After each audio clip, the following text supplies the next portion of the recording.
Hello and welcome back to Alice Talks Football and welcome back to another live Manchester United news and transfer news show. And lots to talk about, but if I'm going to be honest, right now I'm getting the gist of basically Manchester United is broken. Like, the club is broken, the squad is broken, everything is broken. The leaks that have come out today, the shit that is going on, the transfer news, the transfer business. This club is a mess and we need a lot of help. I mean, obviously the first report I've put up on my screen is that Manchester United players have a positive relationship with Ten Hag, which is good, and feel that he has been handicapped by the club's failure to deliver the signings he needs to compete for top four. And reportedly, Ronaldo, Maguire, Luke Shaw, Bruno Fernandes, and Marcus Rashford all reportedly went to the board and told the board, please sign some players. We need you to sign some players. We need you to back Ten Hag. And this is obviously the first report that's coming out, and I wanted to start off on a positive note, so I thought I would address this report. But, you know, there's a lot of news coming out about Man United players, the state of Old Trafford, and I'm going to do a video tomorrow morning, you know, sort of really getting straight to the point on all the reports that have come out regarding Manchester United and all of that, and the inside Carrington, the aftermath. Tomorrow morning's video will be sort of an inside Carrington, what went down after the 4-0 loss. But we're hearing reports from Melissa Reddy that Erik ten Hag was amazed at how psychologically drained his players were. We're hearing reports that United players have a positive relationship with the boss, but obviously they want the board to deliver new signings. But we're also hearing reports that we're going to sell James Garner, and we're selling James Garner to cover the Rabiot fee. I would rather give James Garner a chance than sell James Garner and use the money we get for James Garner to go and invest in Rabiot, when Rabiot hasn't been good enough for the last few years. Rabiot is a player that, for me, has had a lot of chances at Juventus and not been good enough for Juventus. Rabiot, for me, is the Juventus equivalent of Scott McTominay. Had a lot of chances, but he's not been good enough. You know, a few years ago, we all rated Scott McTominay thinking, oh, this is a good young prospect. This could be a good player. Time went on. Scott McTominay's had enough chances. We've learned he's not good enough. That's the same with Rabiot. And I feel like Rabiot is just the French Scott McTominay. And I just think right now we shouldn't be doing what we're doing, getting rid of Garner to get in Rabiot. If we're getting rid of Garner to get in Mathues Nunes, who reportedly we're linked with, that I will get into in a second, I think that's much better business. But getting rid of Garner to get in, I think players like that is just not good enough. James Garner should not be sold to Daniel. I agree. FRENKIE Jong is scheduled in Manchester this week. Manchester United are working on a date. Ten Hag wants the medical done as soon as possible and registered before the Liverpool game. I will get into this news because FRENKIE Jong, according to good reports and reliable reports, is set to be a Manchester United player before the Liverpool game. And obviously this has come out from good, reliable reports as well. Selling Garner to buy Rabbit, it literally is like that as well. Nunes is better than Garner. I would say Nunes. What I want to show you is I want to give you my thoughts on the James Garner situation. So this is what I had to say on Twitter. I said this on Twitter. Arteta took captaincy away from Aubameyang and gave youth a chance after big signings like Pepe failed to take their chances. And this is what went down at Arsenal. Yeah, and then I said, and my thought process is, why are Man United giving so many chances to certain players who were core to our worst ever season and not giving players like Garner a chance? This is my thought process on this. Arteta came in and he stripped Aubameyang of captaincy. I think Maguire should be stripped of captaincy. We need to freshen up. One of the dressing room leaks that came out today was that the squad morale was all shot that Maguire kept captaincy and the players weren't happy that Maguire kept captaincy. That was a leaked report that we will get into later. But the thing that irritates me about Man United is McTominay, Luke Shaw, and I like Luke Shaw, Rashford, and I like Rashford, and because Luke Shaw and Rashford have been good players for us. Maguire, again, Maguire has been a good player for us. Bruno, I love Bruno. He's been a good player for us. But those 5 players I've named have not been good enough for the last year. And I like four out of those 5 players that I've named. I think if they find form, they are Man United level players if they're at the best of their game, if they find form. But they have not been in form for 2 years, and they all should be dropped. But these 5 players at United seem undroppable. When you have McFred putting in disaster class after disaster class after disaster class, and we are like, we need a DM, we've got no one, why are we continuing to play McFred rather than give James Garner a chance? Because Arteta is doing quite a good job of Arsenal, and he had Pepe, and Pepe was £72 million signing. Pepe was their big £72 million signing. And he thought, no, Pepe's not been good enough. I'm going to drop Pepe and I'm going to give someone young and hungry from the youth a chance. Up steps Martinelli, up steps Saka, up steps Emile Smith-Rowe. So my thought process is Maguire, big money signing, not been good enough for multiple years. Let's give someone else a chance. But with Maguire, if he finds form and he starts playing well, he can be a good player, Maguire. But Scott McTominay has not been good enough for United for 3 seasons in a row. He's had 3 full seasons where he's regularly been playing Scott McTominay, and he's not been good enough. And I think after 3 seasons, 3 managers, you can just conclude that that player is just not good enough to play for United. So why doesn't Ten Hag take a leaflet out of Arteta's book and go, you know what? Pepe was a big asset at Arsenal. He was a player they spent a lot of money on, and they gave him a chance. He had enough chances. I'm going to go and play someone young and hungry from the youth because it can't get any worse than this. And that's when you bring on someone like James Garner. For me, James Garner and Donny should be playing this ahead of McFred.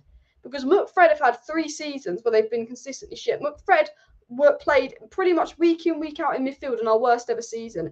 And if you're playing midfield for Man United in their worst ever season, and then you don't deserve to play the next season because you're obviously not good enough. So I don't know why we're giving McTominay and Fred multiple chances when you've got someone like James Garner that's young and hungry and desperate to prove a point. The fact that clubs like Spurs and Chelsea are all looking to sign James Garner, for me, says, the fact that top Premier League clubs are interested in signing James Garner, for me, it just says a lot of it as well. Ten Hag's doing his best and has almost an impossible task. He does. And reportedly, the thing that annoys me most about the Garner situation is apparently Ten Hag doesn't want to sell Garner. Guys, just let me know what the quality's like, the audio and visual quality, just because obviously my Wi-Fi has been really shit lately, as you know, so just let me know what it's like. But reportedly Ten Hag doesn't want to sell Garner, and the only reason Ten Hag's selling Garner is because the board said they will only buy players if we can sell and raise funds. And unfortunately, no one wants to buy Bailly because he's on a lucrative contract. No one wants to buy Phil Jones. No one wants to buy Wan-Bissaka. Tellers has obviously gone out on loan.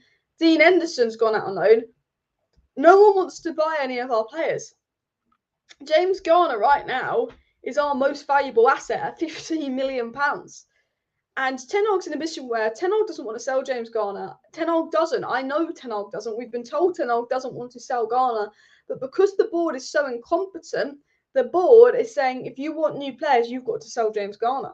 That is what the board is saying. If you want De Jong and Gakpo, you've got to sell James Garner and this player because we can't afford it because they are little bastards.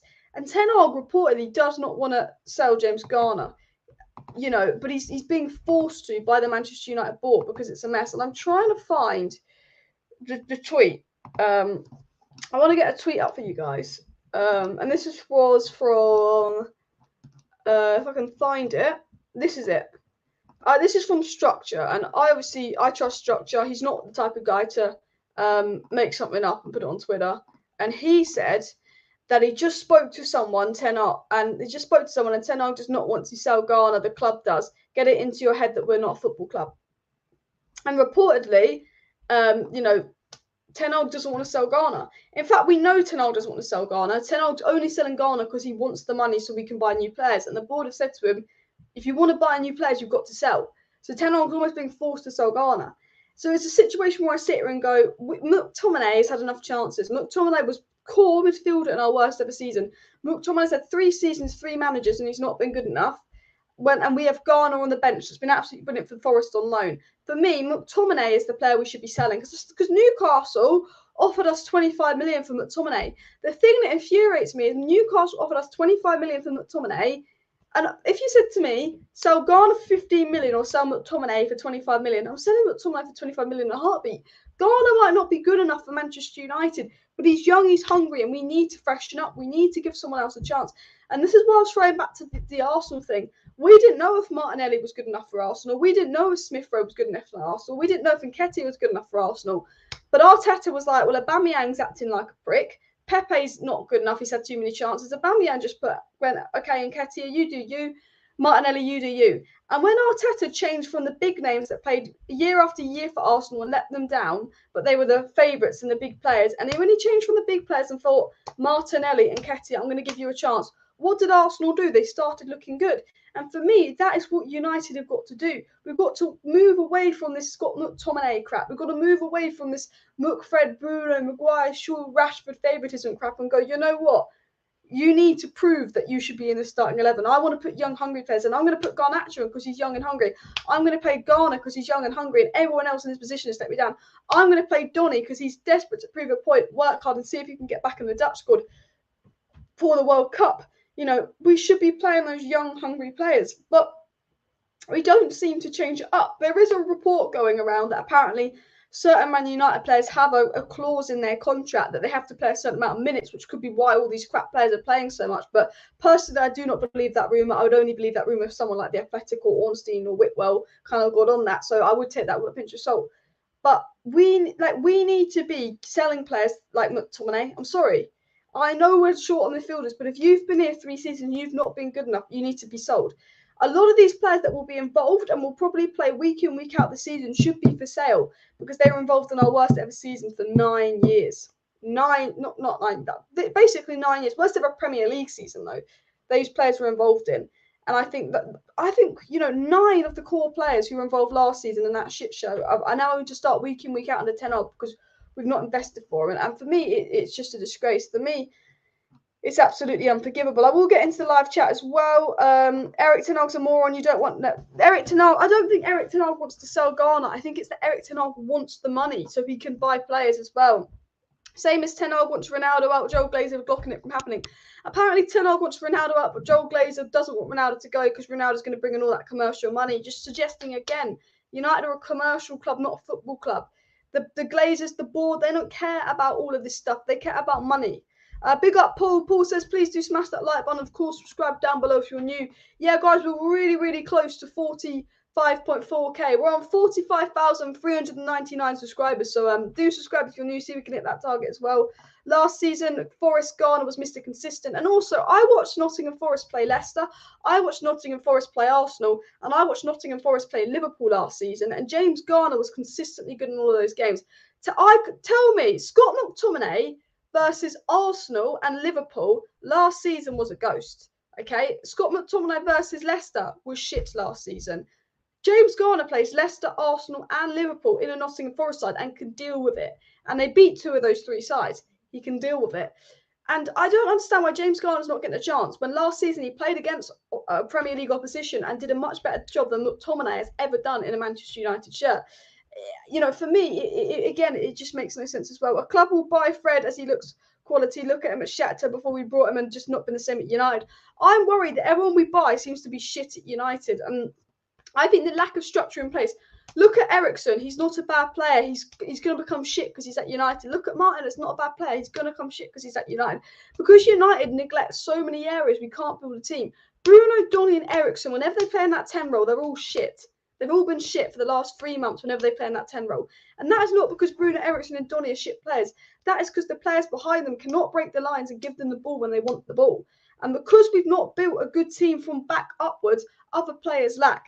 David De Gea was good in Ollie's system. He was good in Rangnick's system because we didn't play out from the back like that. But now Erik ten Hag wants to play out from the back. We've got to build from the back. David De Gea cannot do what Erik ten Hag has asked him to do. Okay, the defence is actually all right.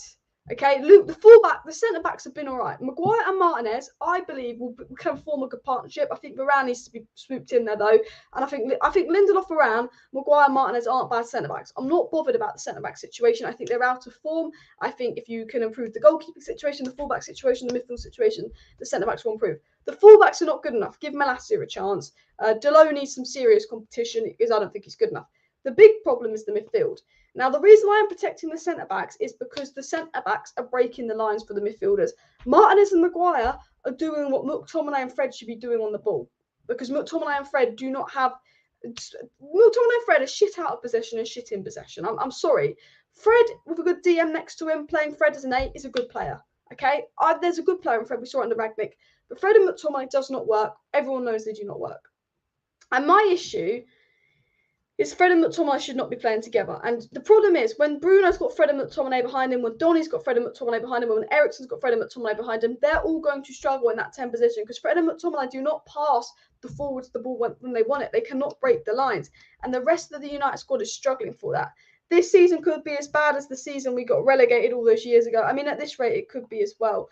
The way I'm trying to look at it is Arsenal lost the opening 3 games of the season, made a few changes. Arteta dropped a few of the big names, gave the youth a chance, and Arsenal moved on. The way I'm trying to look at it is hopefully we'll do something similar. I mean, the last time we lost the 2 opening games of the season, we did win the league and all of that. People saying Garner's crap. Garner might not be good enough, but I'd rather give Garner a chance than play another game with McFred, and I think anyone would as well.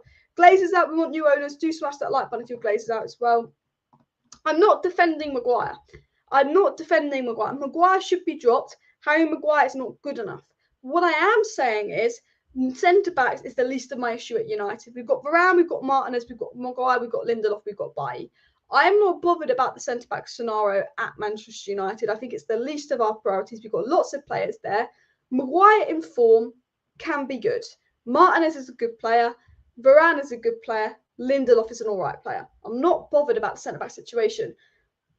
What I'm saying is, and people will disagree with me, if De Gea could adapt his game, if De Gea can learn to adapt his game and play Ten Hag style and be comfortable in distribution, comfortable on a high line, if our midfield was better and offered more protection, we'd see an improvement in our centre-backs. I'm frustrated with Maguire because he's captain of this club. He does not deserve to be captain of this club, and he has been a shambolic centre-back. But using my brain, I know that whoever plays centre-back for United, whether Maguire starts or not, is going to be shit. We've played without Maguire and we've conceded 4 goals to Brighton with Lindelof and Varane. For me, it doesn't, like, we've seen Martinez come in and get ruined by Brentford. For me, my point is, it doesn't matter who plays centre-back for Manchester United because we're still going to concede loads of goals because the players around the centre-backs are offering no protection and not good enough. I generally believe, I'm not protecting Maguire, but I generally believe that Varane should be starting over Maguire. I agree Varane should be starting over Maguire, but I generally believe if you improve the midfield, if you can sort out the goalkeeping and fullback situation, we don't have to worry about the defence. That's my general thoughts. I'm not defending Maguire. I think he should be dropped, and I don't think he should be captain. But I am saying whoever plays centre-back is going to look shit in this system. And that is why we can bring in any centre-back in the world, but they're going to look shit in the system. Until we bring in a 6 and a FRENKIE de Jong-like player, and until we can get the players to adapt to Ten Hag style, we won't be good. United are going to need 2 summers. This summer, let's get Gakpo in, let's get another winger in, and let's get FRENKIE de Jong in, and let's get another midfielder in. If we can bring in 2 more midfielders and an attacker this summer, brilliant. If the next summer we can find a long-term Ronaldo replacement and maybe bring Dean Henderson back if he has a good loan, or a long-term De Gea replacement that can play Ten Hag system, and then maybe a right-back next season. And then we can adapt. And then the season after is looking at what really needs to be improved, what is the weak points, getting rid of the deadwood, and bringing in the final few signings to really elevate us. And that, for me, is where we need to go under Erik ten Hag. De Gea is the least of our problems in that starting 11 midfield right back vessel. I think the De Gea is not a problem with Ollie, and De Gea was not a problem with Rangnick. But the way Ten Hag wants to play, De Gea really needs to adapt his game. I think Dean Henderson was brilliant against Nottingham Forest, and I think Dean Henderson would be more suited to Ten Hag's system than David De Gea, and I've said that since day one. I haven't jumped on this bandwagon because De Gea has been poor. I'm not worried about De Gea. I think it was a bad blip. It was a bad game. I think, we can get through this season with David De Gea in goal. He's a decent keeper, but he is going to need to adapt his game. I'm not worried about De Gea just yet. I'm worried about the midfield. The midfield needs addressing instantly, and there needs to be another attacker. We need a midfield and attacker. Next season, we could look at Ronaldo replacement, De Gea replacement, right back, more midfield reinforcements and all of that. For me, Ten Hag needs to go. Alice, did you hear that Arnold and Murta had turned to Woodward from advice? I did hear that, but I don't know who said it. I don't know if the person that said it was reliable. But, I mean, if that is the situation, then it's an absolute joke. If that is the situation, it's an absolute joke. I'm trying to find the report that I wanted to get into as well. Honestly, if they are going to Woodward for advice, then they deserve everything they get if they're going to Woodward for advice as well. I want to get into the dressing room leaks though. It obviously came out that Cristiano's Ronaldo's decision to not acknowledge the United fans travelling after a defeat against Brentford on Saturday has not gone down well with teammates, and there is annoyance over how much he's indulged at the club. I want to address this. All the dressing room leaks seem to be targeted at Ronaldo. I think the Glazers are under a lot of pressure and want to make Ronaldo the new scapegoat that all the fans turn on. I think the players obviously don't like Ronaldo. I sense jealousy between Manchester United players and Ronaldo. I do. I sense a bit of jealousy. But I want to say this. Ronaldo wasn't the only Man United player that didn't thank the fans. 7 out of the 13 players that played went and thanked the fans. So half the players that played yesterday didn't thank the fans, and one of them was Ronaldo. I think Ronaldo not thanking the fans is absolutely unacceptable. But the media, again, look, this is what happens. Ronaldo and 7 players left Carrington early in the Real Vallecano match. The media only talk about Ronaldo leaving early. Ronaldo and 7 other players didn't thank the fans. The media only talking about Ronaldo. This is my big problem. Ronaldo's our new Pogba. It's something goes bad and it involves 10 players, but Ronaldo's one of the 10 players involved in something bad. Let's just make it about Ronaldo. Ronaldo wasn't the only player that didn't thank the fans. Ronaldo wasn't the only player that left the Rayo Vallecano game early. Okay, why is everyone acting like it's just Ronaldo doing all these things? Because it's not. And Man United are trying to get all the fans to turn on Ronaldo. Ronaldo's been unacceptable. Ronaldo's attitude's been unacceptable, but so has 90% of the squad. So for me, I'm going to say this now. Leave your player agendas behind. Ronaldo is not the problem. Harry Maguire is not the problem. Scott McTominay is not the problem. Marcus Rashford is not the problem. Luke Shaw is not the problem. Bruno Fernandes is not the problem. No one is the problem but the owners. The owners are the number one problem. Okay? And the board is the number 2 problem, and the players is the number 3 problem. But selling McTominay doesn't solve our problem. Selling Ronaldo doesn't solve our problem. Selling Maguire doesn't solve our problems. I don't think McTominay or Maguire or Bruno or Rashford or Shaw should be starting on current form, but they are not the problem. They might not be good enough for this club, but they are not the problem. And they shouldn't be playing for this club, but they are not the problem. I feel like we're in a fan base where we're trying to blame one person to be a single problem. I tell you what, if we're going to look at the problem, it is the players as the collective. There's not one player that's the problem. I think the media trying to make it out like Ronaldo's this one player that's the problem. It's not that Scott McTominay is the only problem. Scott McTominay shouldn't be playing for Man United. I think he should be sold, and I think he's not good enough. But let's not act like one player is the problem. We've got 10 players that are a problem. We have 10 players that are a problem, not one. So let's not focus our energy on one player saying they're a problem. We've got 10 players that are a problem, but the biggest problem is the owners, because they created this side. And the owners have spent £1 billion and created this side. They are the biggest problem, and they've not invested any bit of money. And for me, it's an absolute joke. I don't know what you think, but for me, it's just an absolute mess, an absolute joke, this club, honestly. Please do smash that like button, and of course, subscribe down below to Alice Talks Football if you're new. If you do want to stay up to date with all the latest Manchester United news, transfer news, and more, make sure you are subscribed as well. Yes, CSS Alice, the Glazers are trying to divert the attention and heat from the Glazers to Ronaldo and dressing room leaks. Absolute shambles of a football club. Exactly 100% with this. I bet Yuri Tielemans available for cheap, £30 million. Man United would rather sell Garner and buy Rabiot than give Garner a chance. That is Manchester United as well. They can't cope with the transfers and running of the club. They can't. They're not up to running the club as well. Sancho's been crap. This is the thing. I love Jadon Sancho. Jadon Sancho is my favourite player. I think Jadon Sancho is an absolute baller.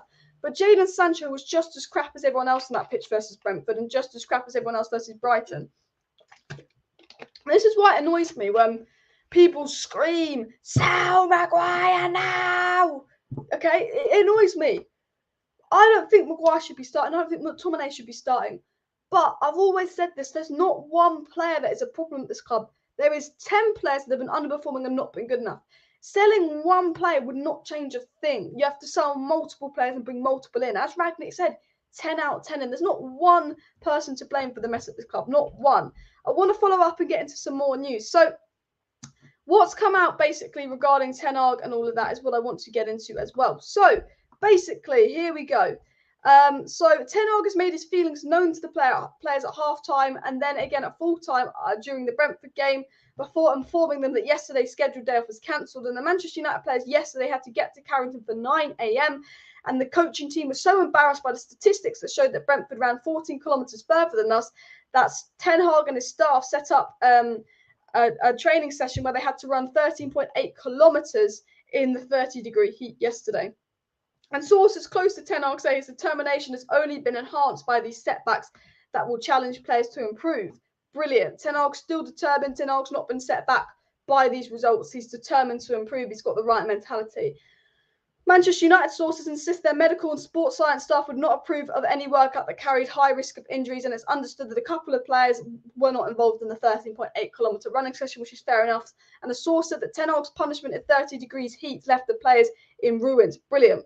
Ten Hag is partially concerned about the negative factors affecting the spirit of the Manchester United dressing room, having become acutely aware that confidence and self-belief is very fragile after the campaign last season. And this is what I want to get up onto the screen here. You can see by reading this report that obviously the owners are to blame. The owners are a big problem at Manchester United, and I want the owners gone. You want the owners gone. We all want the owners gone. But again, it's very obvious that there's a big issue within the players and the player mentality. And that is Ten Hag's job. Unfortunately, the owners will leave Ten Hag out to dry. Unfortunately, the owners are probably not going to give Ten Hag the support that he needs. But, you know, what Ten Hag can do and what we need Ten Hag to do is improve the mentality of the players. If Ten Hag can improve the mentality of some of the Manchester United players, then we're in a better position. Because unfortunately, Ten Hag's not going to be backed. Unfortunately, the Glazers are not going to give, you know, Ten Hag everything he wants in the transfer window. But one thing Ten Hag can do is he can improve the mentality of the players. And that's what we need the manager to do. Because I believe that this squad is crap. We all know this squad is crap, okay, guys? We all know this squad is bad. But should this squad be losing 4-0 to Brentford? No. The team is bad. We need players to come in and improve. But should that lineup that Ten Hag put out be losing 4-0 to Brentford? No. And the reason they lost 4-0 to Brentford is not because they weren't good enough. I don't think they are good enough, a lot of those players. But the reason they lost 4-0 to Brentford is because they didn't have the hunger Brentford had. Remember, Brentford ran 14 kilometres further than the Manchester United players. And I think for me, that says all about the work rate of the players. And, you know, that squad shouldn't be losing 4-0 to Brentford. Maybe a 2-1 loss to Brentford where we give them a good game. You accept it, you move on and go, that's not good enough. But when that team is losing 4-0 to Brentford, you sit there and go, right, yes, that team is not good enough, but should those set of players be losing 4-0 to Brentford? The answer is no. And then when you look that they run 14 kilometres less than Brentford, you go, yeah, these set of players should not be running 14 kilometres less than Brentford. That is what you need to say. And that is what Ten Hag needs to work on, the squad morale. As Gaz says, guys, please do smash that like button. And, of course, subscribe down below to Alice Talks Football if you're new. If you do want to stay up to date with all the latest Manchester United news, transfer news, updates and more, please do subscribe to the channel. I go live every single evening on the channel, keeping you guys up to date with all the latest Manchester United news, transfer news, updates and more. So if you want to be up to date on all the latest news, make sure you subscribe. I've got a video coming out tomorrow because I've obviously got some information on what went down in the dressing room and obviously what Ten Hag said to the players after the 4-0 defeat. So my video that's coming out tomorrow morning is sort of an inside look at that. But I want to get back into some of the reports as well, back into some of the news. Disco Mira says a court of senior Manchester United players, including Ronaldo, Maguire, Shaw and Fernandes, have told the club hierarchy that they need to bring in new signings before the window closes. I mean, this just says it all. This absolutely 100% says it all. 100, you know, even the fans are begging for new signings. The manager is, the players are. These Glazers need to step up to the plate because they've not been doing much. Spent the most of any club being annoyed at 5 million taken out. Maybe blame where the money went. We've spent money and it hasn't gone anywhere good as well. What happened to the United psychologist Sasa Lenz? Is still there. I think he left with Ralph Rangnick as well. Alice, they have no competence whatsoever. And once United went down once, they'll be folded like a cheap suit. You're absolutely right, Jean, that they've got no competence. The thing that really, really bothered me about the Brentford game was as soon as we went 1-0 down, their heads dropped, their shoulders dropped, their body language dropped. Like, we weren't playing great in the first few minutes versus Brentford, but we went 1-0 down because of a silly error. The game wasn't over. It's a silly error. Just go score 2 goals. You know, this Man United, even under Ollie, we used to go 1-0 down all the time. Second half FC, we'd win games 2-1. And those 9 of those players that were played against versus Brentford were the players that when we went 1-0 down at half time would then go and win a game 2-1 and would be second half FC under Ollie. You know, they were the same set of players. But for some reason, the whole mentality is completely folded and collapsed. And it drives me mad because I'm just sitting here thinking your whole mentality is completely folded.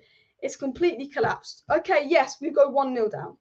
But as soon as we went 1-0 down to Brentford, just the body language of the players, they gave up. They gave up when we went 1-0 down. And there's a big mentality problem. When we concede a goal, we just concede another and we just concede another because, you know, unlike a top team, we can, you know, there's no self-belief. This is the problem. There's no self-belief in the squad. A top team, they go 1-0 down and they, you know, they have some self-belief. They go, right, I'm going to fight, I'm going to score, blah, blah, blah, blah. United go 1-0 down and like, oh, we're losing again. Oh, I give up. And it's definitely a big, big mentality problem at Manchester United, and it needs to be fixed. And Ten Hag's going to have to do a lot of work to fix that mentality problem. And I think, you know, I look at players like Rashford, and I do like Marcus Rashford, but he's a confidence player. When Rashford's scoring and playing well, my God, he's playing well. When Rashford's shit, my God, he's shit. I mean, look, with Rashford, he's either fucking amazing or fucking shite. There's no comparison. And it's all about form. Same with Martial. He's either fucking amazing or fucking shite. It's all about form and confidence. And what we need to do is Liverpool, we're going to have to write that game off. I don't think we're beating Liverpool. But after Liverpool, we need to get some good players in to, you know, boost the squad morale, bring in a Frenkie de Jong, put some belief in the players. And we need to go and just build a system. We might have to, change a few players, just, and go back to the basics of keeping possession, bring in some players like Donny, give some players a chance who want to prove themselves hungry, and try and build some momentum, try and build a run of form to get confidence back into these players. Because I still believe to this day, yes, the squad that played Brentford isn't good enough, and yes, we need players in, but that team that was playing against Brentford it should not be losing 4-0 on any day. Those players should not be losing 4-0 to Brentford on any day. They are not that bad. And it shows that there's a mentality issue, there's an issue with the players.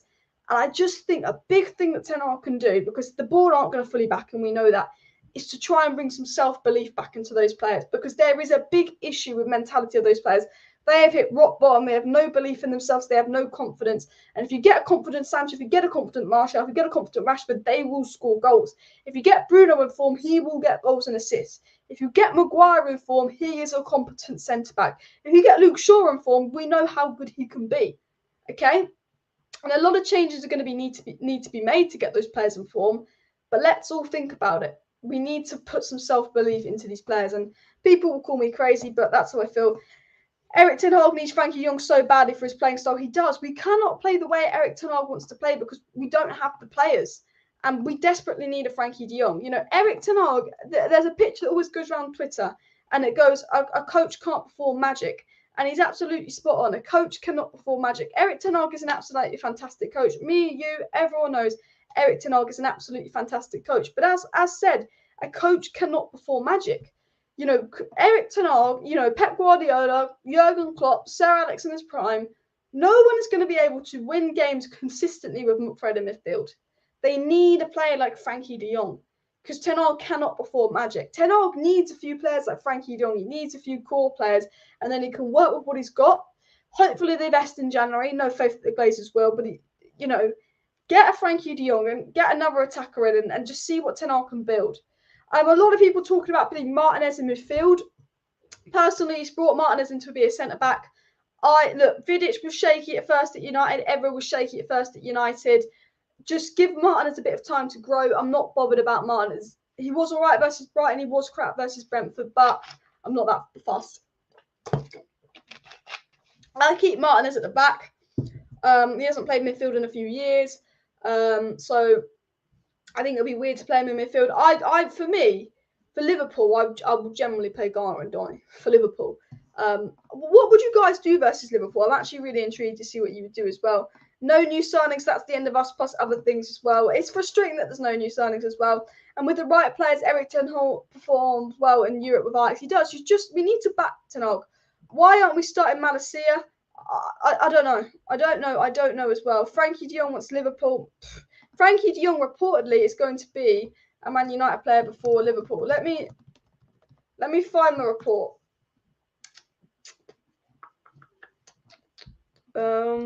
Let me see if I can find the report.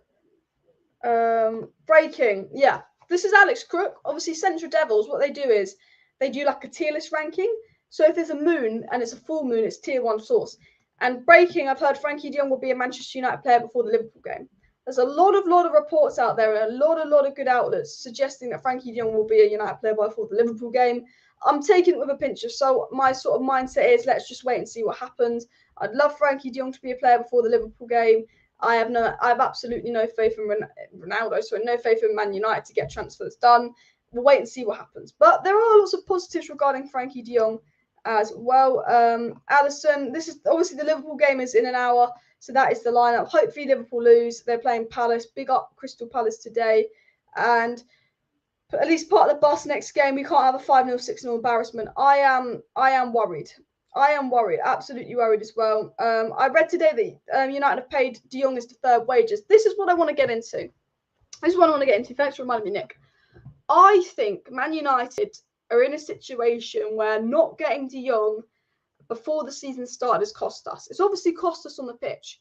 But I think Man United, if they'd really pushed for De Jong properly about 2 weeks ago, we probably could have got him without paying his deferred wages. But if you were Barcelona, yes, Barcelona are desperately trying to get rid of De Jong.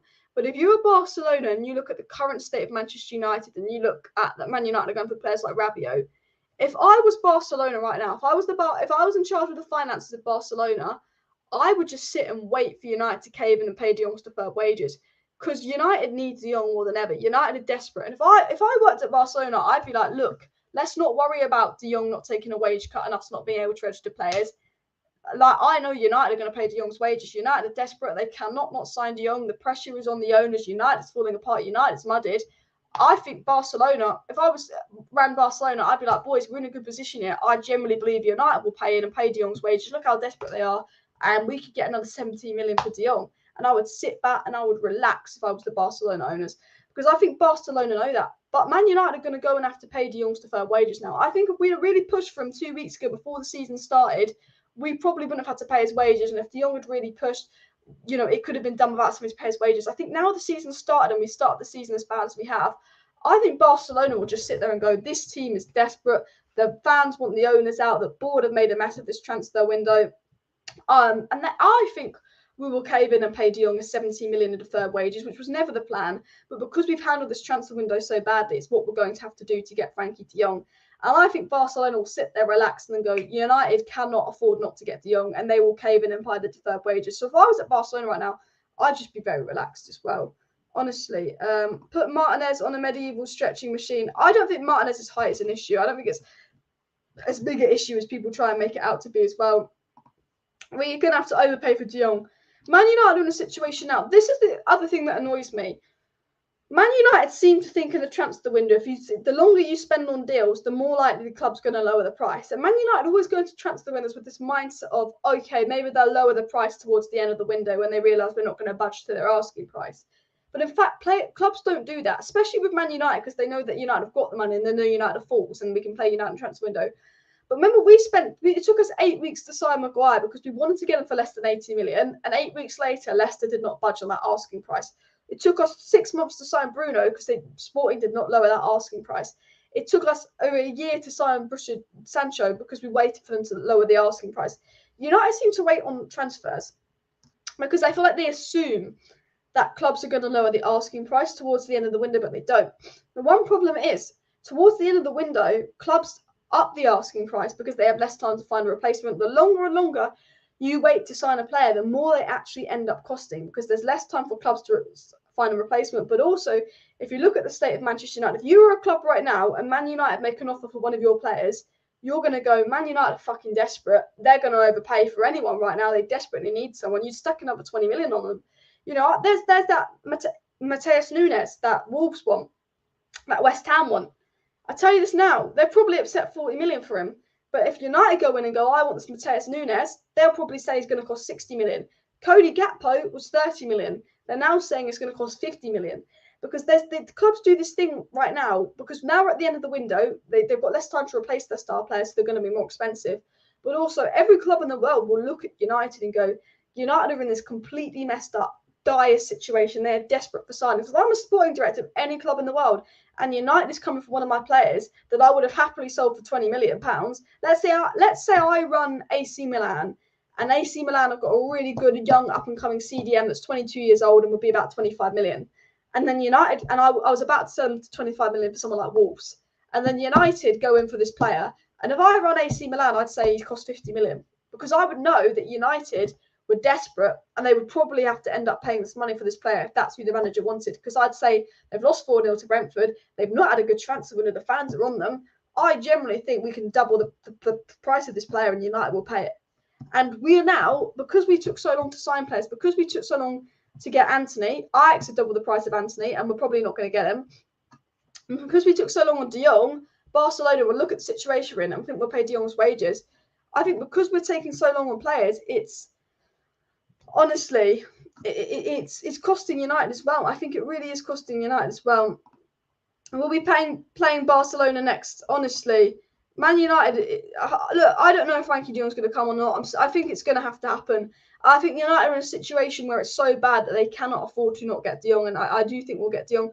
The report that De Jong said no to United was proven to be fake and mistweeted. So just to remind you that now. We have been linked to Sergio Dest, and apparently they would like Daloa. We'll get into that in a second. Fabrizio Mon has come up with a transfer update. Guys, can we get 300 likes on the video? Please do smash that like button if you have not already. And of course, subscribe down below to Alice Talks Football if you're new. Alice, why would we risk missing out on the UCL 2 years in a row? he's in his prime because Barcelona want him out. He won't play. The thing is, the situation is, would De Jong rather be at Barcelona and play goalkeeper or come to United? And to be fair, he'd probably rather be at Barcelona and play goalkeeper. The reports that the De Jong deal is off. It's not that it's off. It's that it's been expired. I'll get it up for you. De Jong expired, and I'll tell you what it means. I'll tell you what it means now. So here it is. So Marcel van der Graan, a very, very good journalist, works for the Telegraph, said, I've heard from very strong sources that Manchester United's offer for Frenkie de Jong has expired. New negotiations will have to begin. They will have to make a new construction to fulfill the economic wishes of the player. Now, I'm going to tell you what this means. This does not mean the deal is off, guys. This does not mean the deal is off. We have an agreement with Barcelona about De Jong. It's an agreement. Now, what they're saying is this agreement has now expired. And the reason this agreement, and this has come from a good journalist, the reason this agreement has now expired for De Jong is because Barcelona are desperately trying to get rid of De Jong, desperately trying to push De Jong to go to Man United. But De Jong's only going to go to Manchester United if his economic wishes are fulfilled. And Barcelona have looked at Man United and gone, they've lost 4-0 to Brentford. Barcelona are controlling this transfer window. Barcelona are the masterminds of this transfer window. They're fucking with every other club and they're getting what they want. And that's because they've gone about it in a smart way. Barcelona are looking at Manchester United going, they lost 4-0 to Brentford, laughing at us, going, you know what? De Jong will only leave when we give him his money.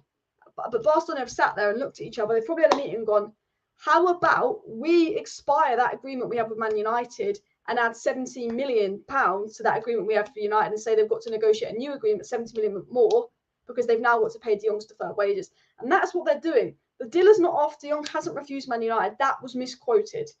The deal has expired because Barcelona now want Man United to make a new offer which can fulfill the economic wishes of De Jong, so he will leave.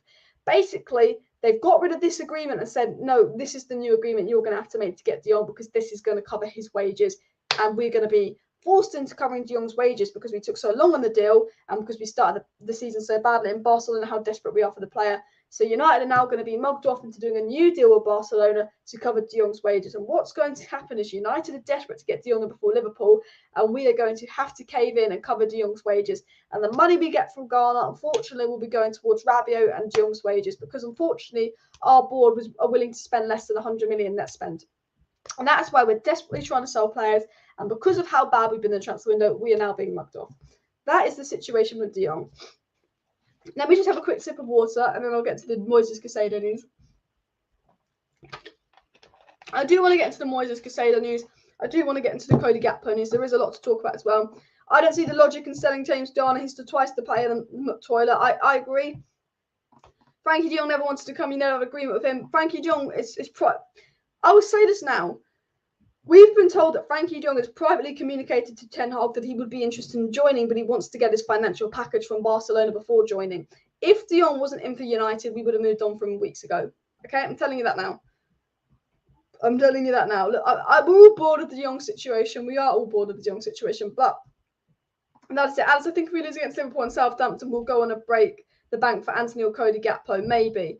The only good thing about getting smashed by Brentford and losing to Brighton, the only good thing is, I think if we'd have won against Brighton, if we'd have won against Brentford, I think our board would have thought everything was okay. I think our board, if we'd have beaten Brentford and Brighton, I think our board would have thought it was sunshines and rainbows and wouldn't be pushing to really sign anyone. I think the fact that we started the season so badly says to me that actually this might mean we get a bit more on the transfer window. The only positive to this start of the shit start of a season is that maybe we'll get more in the transfer window. Fabrizio Romano has come out and said that Raul Thomas is still available on the transfer market and Man United have been advised of the player's availability. Romano said so far there's no negotiation for a swap deal between Diego Dalot and Dest, but it is true that Dalot is appreciated by the Barcelona board. Romano also said that now Manchester United's priority is to complete the Adrian Rabiot deal as soon as possible, but United have had some initial contract with Cody Gakpo's agent. So I want to get into the transfer news because it seems that United will bring in 3 more players. Romano is saying that United hope to bring in 3 more players, and Romano has confirmed that we have had contact with Cody Gakpo's agents. I think Rabiot, De Jong and Cody Gakpo and a backup keeper, and we'll call it a window. I do think, guys, there's 2 weeks left of the transfer window, but United are in a dire situation. And although they say we're not going to spend money, I think the pressure from the players, I think the pressure from the fans, I think the pressure from the manager, United can cave in. And I do believe that United will probably end up signing about 4 more players. So what I am going to say to you guys is, do make sure you subscribe to the channel if you do want to stay up to date with all the latest Manchester United news, transfer news, updates, and more, because I will be live keeping you up to date on all the latest news. I believe that we could have 3 more players in and 3 more players out by the end of the transfer window in the next 2 weeks. I think there's a lot of news to come out in the next 2 weeks. So do make sure you subscribe so you are up to date on the latest news as well. And after the game Anthony had yesterday, he probably went to 110 million. Yeah, Anthony was brilliant. Moises Caicedo from Brighton is a good CDM. The thing that annoys me is that Moises Caicedo we could have brought for 4.5 million a year and a half ago, and we said no. And we needed the CDM desperately. And I thought, well, let's just go for this Moises Caicedo guy. If we want Moises Caicedo now, we've got to pay 50 million. And I generally see us selling James Garner to Chelsea or a good side like Southampton for 15 million, and in 2 seasons' time paying 50 million to bring James Garner back. That's what I see United doing. And this is what we do time and time again. Because Man United is so reluctant to give certain players a chance and they like to play the same old crap, the same old Fred, we end up losing out on the real talents. Look at, I think Garner will sell and want to buy about 50 million in a few years. Moises Caicedo, because signed 4.5 million, we didn't. We'll probably sign for 50 million. Julian Alvarez, the board were reluctant to buy. He's the type of player that's going to be the next Aguero. All these players that we could have bought for cheap are now going to be £100 million players and that we'll want to buy in a few years. But we didn't buy them when they were cheap because United are reluctant to spend money or give a chance to a young player.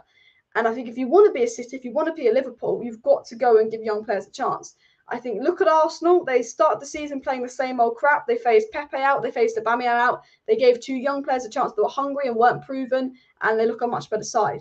And with the James Garner situation, we shouldn't be selling him. Newcastle offered us 25 million for Scott McTominay, apparently. We should be selling Scott McTominay for 25 million, saying you've had enough chances, you've been here long enough, and go, you know what, James Garner might not be good enough, but we know that Scott McTominay isn't good enough. We don't know what James Garner will be like. Let's go give James Garner a chance. Unfortunately, because United is so unwilling to give people a chance, we'll be selling players like James Garner, and potentially when they do look good and go elsewhere and look good, this side player will spend 50 million on. And it is madness. Alice, 3 in the next 2 weeks. I wish we could be that efficient as fast with our moves. We signed Tellez, Cavani, Ahmad and Palestra in the space of 4 days. When Man United are panicking, when the pressure's on, they can get business done. United, if they wanted to, could get business done real quick. But to get business done well quick, you've got to snap up and pay. And United don't want to pay because United are a commercial club as well. And the way I look at the Garner, the way I look at getting 40 million for Garner is that just covers the 11 million the Glazers took out in dividends. Honestly. Imagine if the Glazers didn't take out 11 million in dividends. We could have gone and brought someone in. The thing that really frustrates me about this whole situation, is that reportedly Man United don't have the money to give Ten Hag what he wants, but we have enough money for the Glazers to take 11 million out in dividends. It's for me, it's an absolute joke as well. An absolute joke. Guys, make sure you smash that like button. Of course, subscribe down below to Alice Talks Football if you're new and all of that as well. I do want to get into some more news, some more transfer news, so make sure you subscribe. I'm just trying to... It's very hot in my room, so I'm sorry I keep moving about, but it's just so hot in England at the moment as well. Just 2 weeks before the transfer window closes, weird that United don't have a plan. The reason we know that Man United do not have a plan this transfer window is that United aren't linked to like 1 or 2 players. United have been linked to 5, 6 attackers. United have been linked to multiple attackers, multiple defenders, multiple midfielders. Right now, United don't have a plan. It's panic. We are absolutely panicking as well. Ten Hag does not want to sell Garner. Ten Hag's going to have to sell Garner because that's the only way he can get the players he wants in.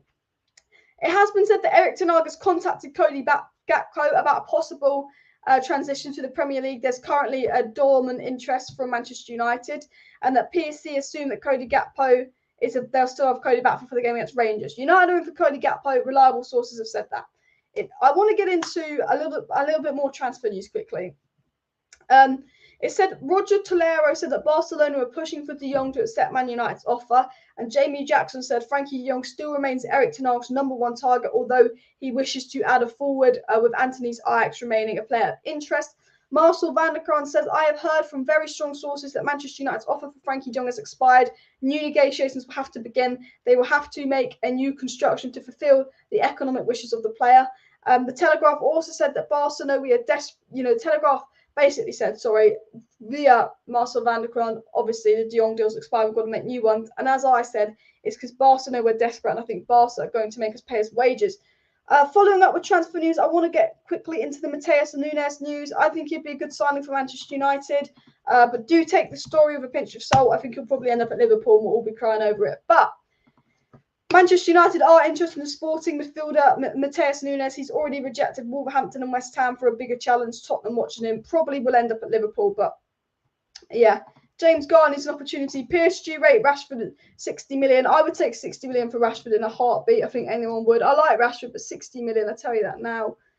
Sat the board and the owners. Yes, smash that like button if you want to sat the board and the owners. What I want to get up actually is I want to know how you guys would line up versus Liverpool. Okay? Because I seriously don't know what to do versus Liverpool. I seriously, there's no one for me that walks into that starting 11 versus Liverpool. So I want you all to put in the chat who plays versus Liverpool. Now, for me, the first player on that team sheet is Malacia. And the second player on that team sheet is Varane. Because when they came on, they weren't useless. I think the third player on that team sheet for me is Donny van de Beek. Okay? They're the only three players right now that I think probably deserve to start for Manchester United. Now, I think I would put Eriksen in that number 10 role because I think he links up well with Donny. I personally, he won't play. I personally play James Garner. I seriously would play this team. I would probably go and give Martinez another go because I think it was a one-off blip and drop Maguire just to show some statement to the squad that even though Maguire's captain, if he was not good enough, he is dropped. I would probably still play Sancho despite poor form. Rashford does cause... I would play Rashford. And I'll tell you why I play Rashford. Because he always causes Trent Alexander-Arnold problems. And Ronaldo, because we've got no one else, because Martial's not 100% fit. And I'd probably play Delo. And I'd probably play David De Gea. But the embarrassing thing about this is 1, 2, 3, 4, 5, 6, 7 players out of the 11 that started against Brentford will have to play again versus Liverpool because we don't have the depth. Now, you could go with Garnacho, someone young and hungry. I wouldn't be opposed to that. If Martial's fit, you could even go, sorry, Ronaldo, I want to give Martial a chance. Like that. But it's an interesting one. It's a very interesting one. Who would you play against Liverpool, guys? Do you even drop Martinez and go, nah, Lindelof? Would you put Martinez in midfield and go with someone like Bailly or Lindelof? I don't think we should be playing Martinez in midfield, but just not many players really deserve to play for United. I don't think all the players in that lineup deserve to play as well. As frankly speaking, Bruno has to compete with Eriksen for that spot. I think Eriksen, even though he was crap versus Brentford, he was played that position.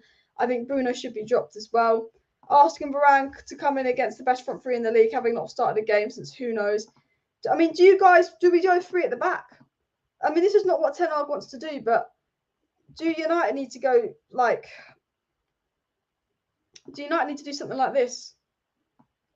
Where we go, okay, we're fucked. Put Delo right wing back, put Malacia left back, maybe something like Varane in the middle, Martinez left back, Varane in the middle. Probably, look, it'll be Maguire over Lindelof. I'll tell you this now. He shouldn't be playing, but it will be. Johnny, maybe. It's a weird one. Do we go? I think it would be like Donny and Fred, and then maybe you've got Eriksen here, and then maybe you've got Martial and we'll go with Ronaldo. I mean, I don't think this is not what Ten Hag wants to do. But do you even do something like this? You could do something potentially like this versus Liverpool, and then I guess if it goes to absolute shite, then you could do if 5 at the back doesn't work, you could bring Martinez in a DM and then go to something like that potentially. But I mean, it's a weird one because just to be honest, there's just not much we can do. Now, I do want to go back into Twitter and discuss a few things as well. Marcel van der Graan said Ten Hag's had a difficult start at all the clubs for his career. FC Utrecht players were asking the board for his sacking, calling his style of play impossible. However, by the end of the season, they were pleading for him to stay. So, you know, that's a positive report regarding Ten Hag and the manager he is. But I'm interested to see what you would do as well. Zidane, Mohamed Diallo, Pellistri. I mean, Pellistri's injured as well. I don't see him changing from 4-2-3-1. I don't think he should. I think 5 at the back never works with the squad. Malassa and Varane must start whatever. For me, I agree. Martinez versus Nunes, stop. Look, I don't think Martinez is a bad player. I think this height agenda against Martinez is just silly as well. Even Harry Redknapp says that Sandro Martinez is not good enough to play centre back. He should go CDM. I think look, the thing is, this is one game we're judging Sandro Martinez off. One bad game. How many good players have had one bad game? Messi's had multiple bad games for PSG. Are we saying Messi's changed position? No. Judge Martinez at the end of the season. If by the end of the season Martinez is not able to play centre-back, then we go, let's put him in midfield. Maybe we need to put him in midfield because we're so dire in midfield. But let's be honest, I feel like everyone after one game saying, oh, it's because Martinez is small, jumping on this anti-Lisandro Martinez bandwagon. And for me, I think it's got nothing to do with Lisandro Martinez's height whatsoever. I think that, you know, he's got to improve his physicality, he's got to improve his height, but you can be a small centre-back and be a good centre-back. We've seen it with Cannavaro. If we're at the end of the season and Martinez's physicality is actually becoming a problem, fine, we'll change up the situation. But I don't think it's a problem. I think we're judging him after one game. And that is silly because there's players that have had one bad game and then been good players. Vidic was shaky at first for United. Look what Vidic turned out to be. Evra had a few bad games at first for Man United. Look what Evra turned out to be. So I think saying, well, Martinez, now he cannot play midfield. He can't play defence. He's too small. One bad game, jumping on the Martinez bandwagon. Let's wait and see. Let's wait and see. Because remember, Trent Alexander-Arnold can't defend. Let's put Trent Alexander-Arnold in midfield. He's one of the best right backs in the world. You know, Martial cannot play striker. Put him on the left wing. He played striker for one season under Ollie and got 17 non-penalty goals. Had a good season. You know, I think, you know, people are so obsessed with the recent form of United hasn't been good enough. But for me, I'm not going to say until the end of the season my verdict on Martinez, because Ben White was shit for his first 3 games. Arsenal, absolute god shit Ben White was, and everyone was laughing. £50 million flop at Ben White, absolute shit for Arsenal. He's been all right. He ended up having an all right season. You know, people I think jump on bandwagons too quick. Maybe Martinez will have to play in the midfield because the physicality of the Premier League he cannot cope with. Maybe Martinez will have to play in midfield because we're so shit in midfield. But I still think he's more than capable of playing in defence to Manchester United. And I will stick with that and I will stay with that. Martinez played better than Slabad. I think they both played shite, if I'm being 100% honest with you. Look, he could get bodied against Darwin, but look, I don't know what to expect with Darwin Nunes. You don't know what to expect with him. If I'm being honest, I'm not worried about the centre-back situation at United. I don't think it's perfect, but I just think we have so many problems going on at Manchester United, so many positions that need addressing, so much is going on at Man United that actually, if I'm being 100% honest with you guys, what we do at centre-back, what we do in defence is generally the least of my worries. Whoever plays in defence, for me, my worries are the board. My number one worry is getting the owners out. My number 2 worry is the board. My number 3 worry is the structure of the club. My number 4 worry is the dressing room leaks and the players. You know, what the last of my number 5 worry is midfield, desperately bringing a midfielder. My number 6 worry is we desperately need an attacker. My number 7 worry is the goalkeeping situation. My number 8 worry is the fullbacks. My number 9 worry and one of my last worries is the centre backs. Because there's just so much else to do that I am not going to invest my energy in worrying about Lisandro Martinez after one game. Because there's just so much else that needs to be sorted at United as well. Lindelof started badly when he came. He did. I mean, look, would you guys play Martinez DM or not? That's up for you to decide. But I do want to get into some more news. I want to get into some of the dressing room leaks, if I can find it. But obviously, this is what annoyed me. The 20 million move for Adrian Rabiot is close to completion, and Manchester United will listen to offers to James Garner to fund the transfer. For me, using James Garner to fund the Rabiot transfer is a disgrace. Maybe if the Glazers didn't take 11 million out in dividends, we wouldn't be needing to sell James Garner to fund Rabiot. You know what I mean. I think for me, it's an absolute joke. That is Manchester United as well.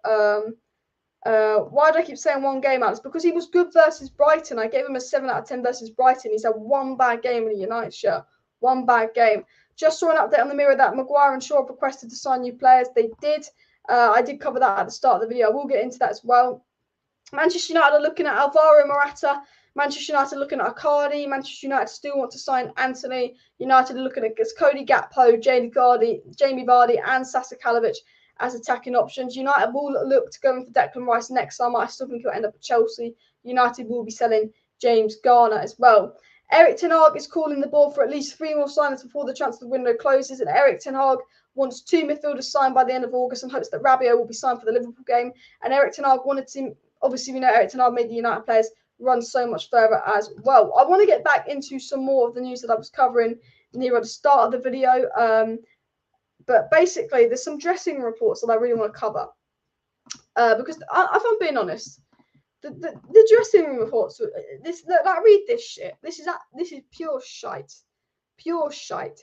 There have been days where Ronaldo eats lunch alone in the canteen at Carrington while he has been seen flapping his arms about in training and attempting to argue against the high pressing approach favoured by ten Hag. I do not care.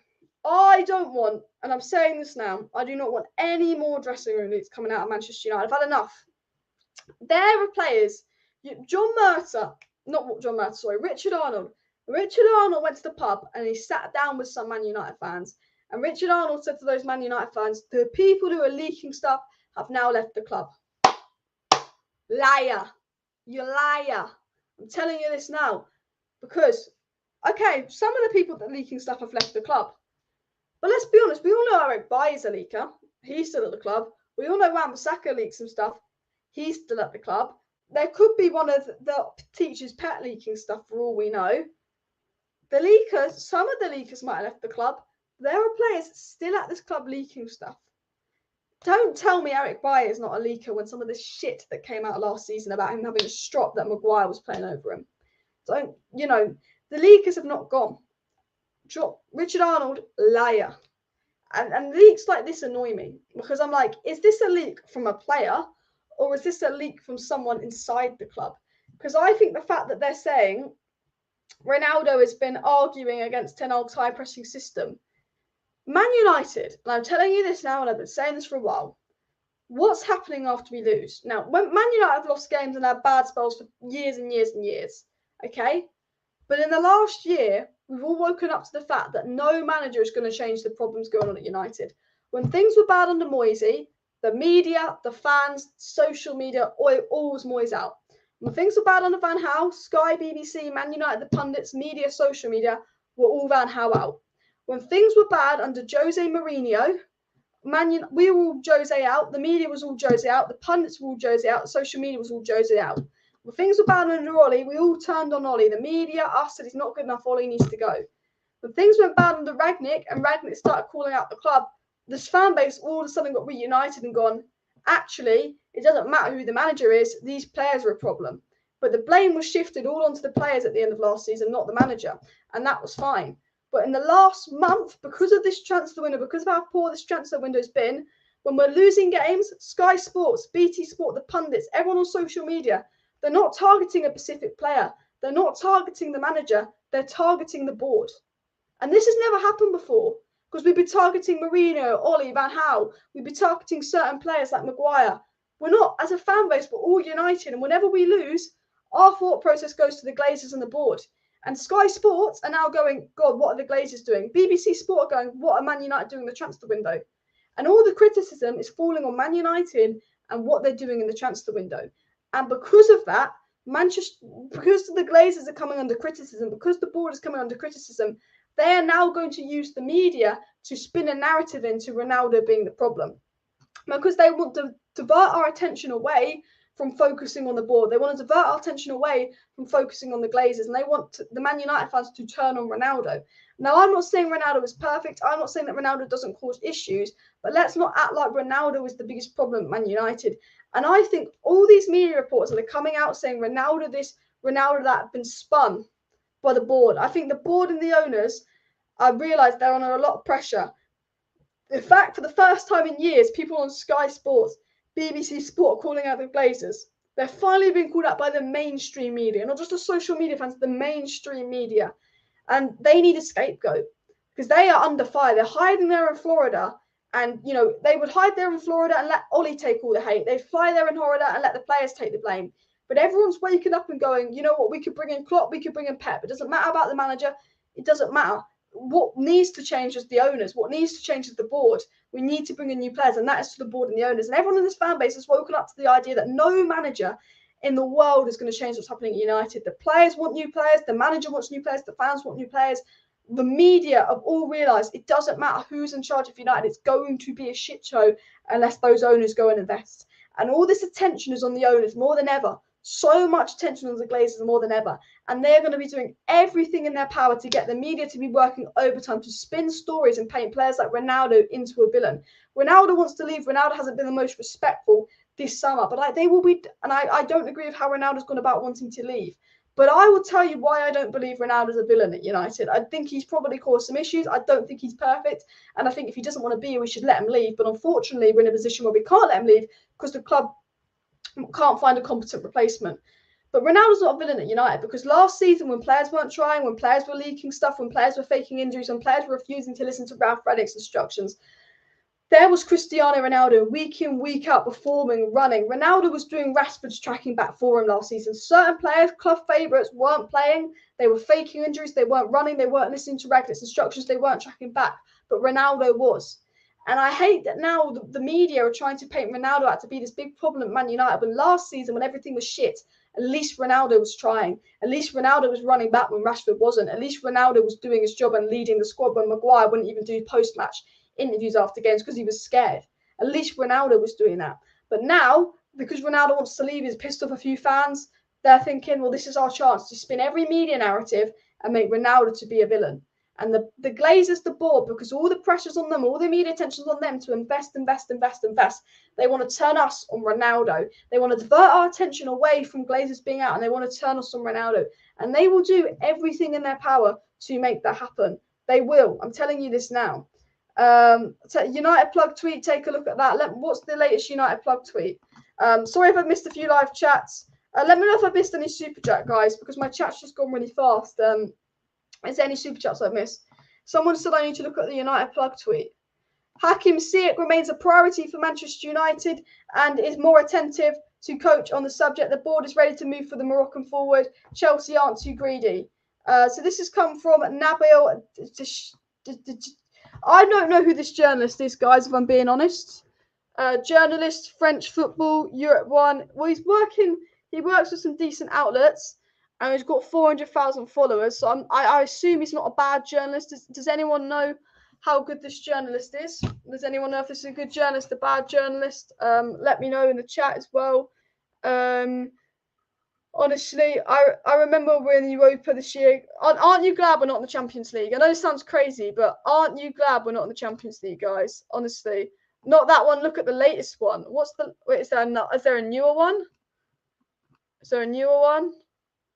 It's from Stretty News though. There's a New York-based investment fund considering putting together an offer to take over the club. Our source described the situation as very much real and one to watch. Now, I wouldn't say Stretty News is the best one to follow. They said some shit in the past, but it's promising. If the Athletic or someone reliable gets on this, then we've got some hope. We'll have to see. We'll have to see what happens with that, won't we? But we'll see. Just out, Ten Hag wants Ziyech as well. I only trust Fabrizio's good. Don't trust the Spanish journalists. I'm telling you this. Do not trust the Spanish journalists. They've lied to us all summer. Fabrizio Romano is a good journalist. David Ornstein is a good journalist. And Laurie Whitwell is a good journalist. The three journalists you want to listen to is Fabrizio Romano, Laurie Whitwell, and David Ornstein. Okay? There's some other good journalists like Alex Crook's decent, Jason Burt's decent, but they're not the Romano, Ornstein, Whitwell level.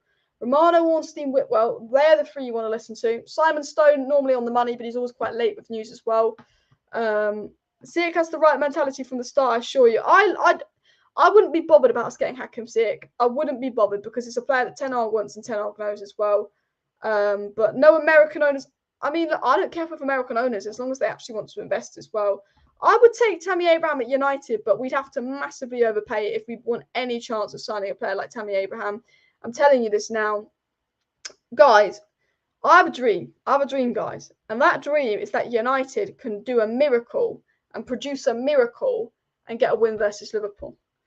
The other dream is that the game gets called off and that the protest gets the game pulled off, because I'm worried we're going to get thrashed. I won't lie, I'm tripling Salah FPL next week. I have so little faith in United that I am putting Liverpool players in my FPL and just triple captaining them, because I just think we are fucked. I see it and I think we are fucked. But look, guys, I am going to wrap up the live stream in a minute, so do make sure you hit that like button. Of course, subscribe down below if you're new. Just ranting about the James Garner situation. Sadanic Ball's not even getting on the bench, so unfortunately he won't play as well. Americans will change the club into a business firm. You have no passion for the game. Todd Boehly's spending a bit of money. Look, I want the Glazers out, but I want the owners that come into United to be owners like Man City's owners. I want, whoever takes over Man United, I don't want to. I'm sure they can't be worse than the Glazers, but yeah. Look, I've got a video coming out tomorrow, which is going to be an inside of what went down at United after the 4-0 loss to Brentford. We've got some exclusive information, exclusive reports of what Ten Hag said to the players and all of that. And that's going to be in my early morning video tomorrow. But I will be live tomorrow night for Frankie de Jong news. Any updates on this investment fund taking over United, any transfer news, I will be live tomorrow to cover that. So make sure you subscribe, make sure you smash the like button. Thanks everyone for tuning in. I will see you next time, and bye.